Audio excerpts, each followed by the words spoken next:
Hello, I'm Oath. I'm reading for practicing my English. Today I pick this story from AmericanLiterature.com.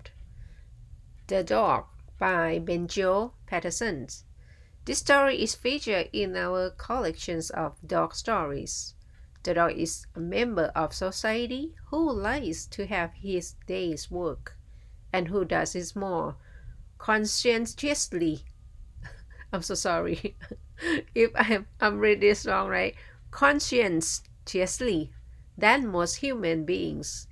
A dog always looks as if he ought to have a pipe in his mouth and a black bag for his lunch, and then he would go quite happily to office every day. A dog without work is like a man without work, a nuisance to himself and everybody else. People who live about town and keep a dog to give the children hide their teeth and to keep the neighbors awake at night imagine that the animal is fulfilling his destiny. All town dogs, fancy dogs, show dogs, lap dogs, and other dogs with no work to do should be abolished. It is only in the country that a dog has any justification for his existence. The old theory that animals have only instinct, not reason, not reason, okay, to guide them is knocked in ways by the dog. A dog can listen as well as a human being on some subjects, and better on others. And the best listening dog of all, okay, sorry, and the best is reasoning, not seasoning, and the best reasoning dog of all is the sheepdog.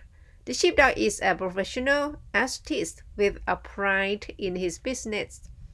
Watch any drover's dogs bringing sheep into the yards. How thoroughly they feel their responsibility, and how very annoyed they get if a stray dog with no occupation wants them to stop and fool about. They snap at him and hurry off, as much as to say, "You go about your outness. Don't you see this is my busy day?" Sheepdogs are followers of Thomas Keller. I'm so sorry, I don't know how to. Cowler, something. They hold that the only happiness for a dog in this life is to find his work and to do it. The idle, identente, non-working, aristocratic dog they have no use for. The training of a sheepdog for his profession begins at a very early age. The first thing is to take him out with his mother and let him see her working. He bundles lightheartedly, right? Lightheartedly, okay. He bundles lightheartedly, frisking along in front of the horse, and his owner tries to ride over him, and generally succeeds. It is amusing. It is amusing to see how that knocks all the gas out of a puppy, and with what a humble air he falls to rear and glues himself to the horse heels, scarcely daring to look to the right or to the left for fear of committing some other breach of equity. Oh, I'm so sorry. I don't know how to pronounce this one. Etiquette. Okay. He has had his first lesson to keep behind the horse until he is wanted. Then he watches the old slut work and is allowed to go with her round the sheep. And if he shows any disposition to get out of hand and frolic about, the old lady will bite him sharply to prevent his interfering with her work.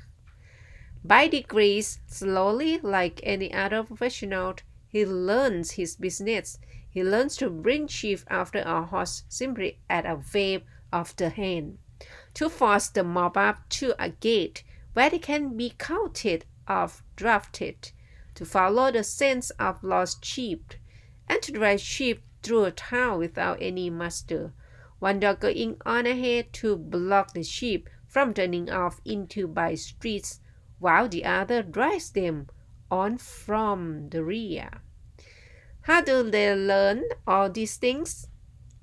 Dogs for sure work are taught painstakingly by men who are skilled in handling them, but after all, they teach themselves more than the men teach them.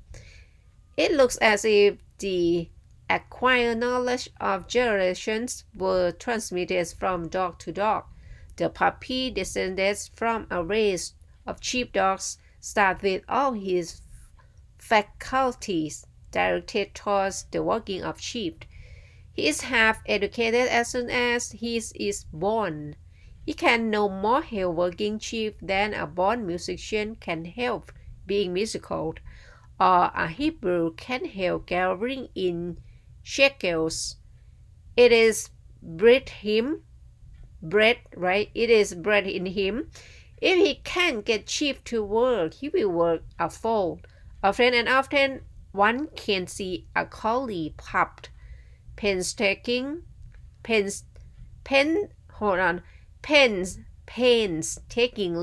and carefully driving a bewildered. It's hard to guess what the word because there are many new words for me. I'm so apologize. Okay. Bewilders old hen into a stable or a stockyard or any other enclosed space on which he has fixed his mind. How does he learn to do that? He didn't learn it at all. The knowledge was born with him. When the dog has been educated or has educated himself, he enjoys his work, but very few dogs like work in the yards.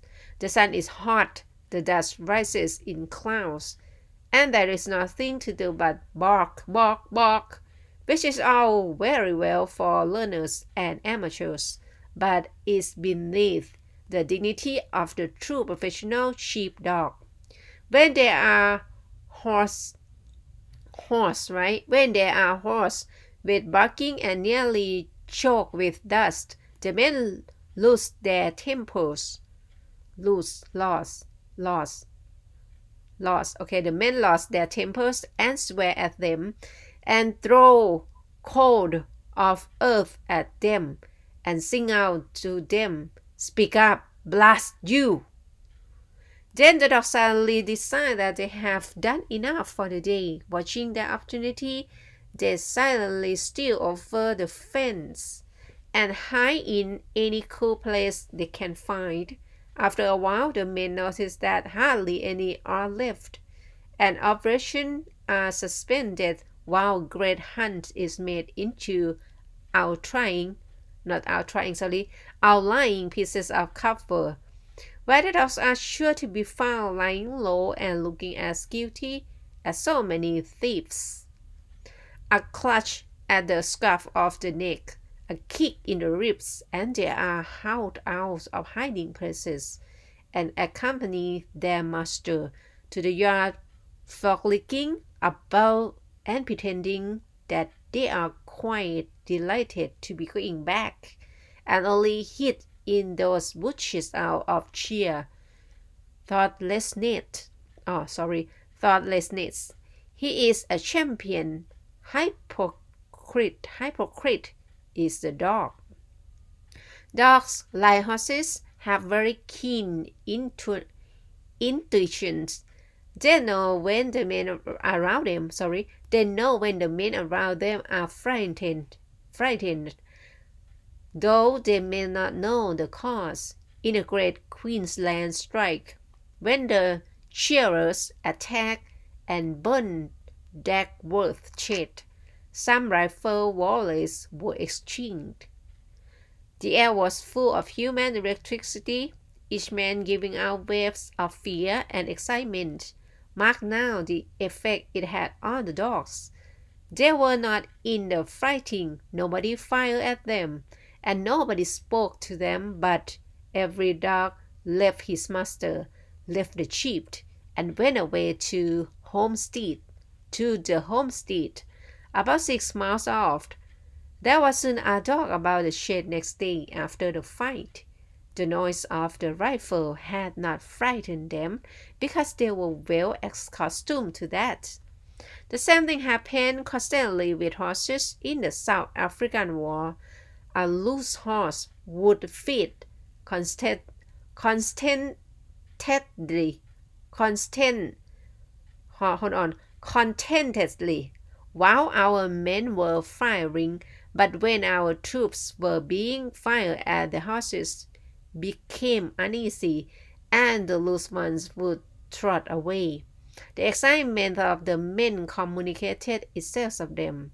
Dogs have an amazing sense of responsibility. Sometimes, when there are sheep to be worked, an old slut who has young puppies may be greatly exercised in her mind whether she should go out or not. On the one hand, she does not care about leaving the puppies. On the other, she feels that she really ought to go rather than allow the sheep to be knocked about by those learners. Hesitatingly, that's the right word. With many a look behind her, she trots out after the horses and the other dogs. An impatient appeal from the head boundary rider. Go back home, will you? Is treated with the contempt it deserves. She goes out to the yard, works perhaps half the day, and then sleeps quietly under the fences and trots off home contented. That's it. I just open the story and read it. Never read it before, never practice. This is the way I practice my English. And then there are many vocabularies I don't know, have no idea, and don't know the meaning, don't know how to pronounce them. Anyway, I enjoy reading, and I hope you guys, whoever practicing English, keep practicing and enjoy reading. Okay? Please come back if you would like to listen to me reading more. Take care. Have a nice day. Bye.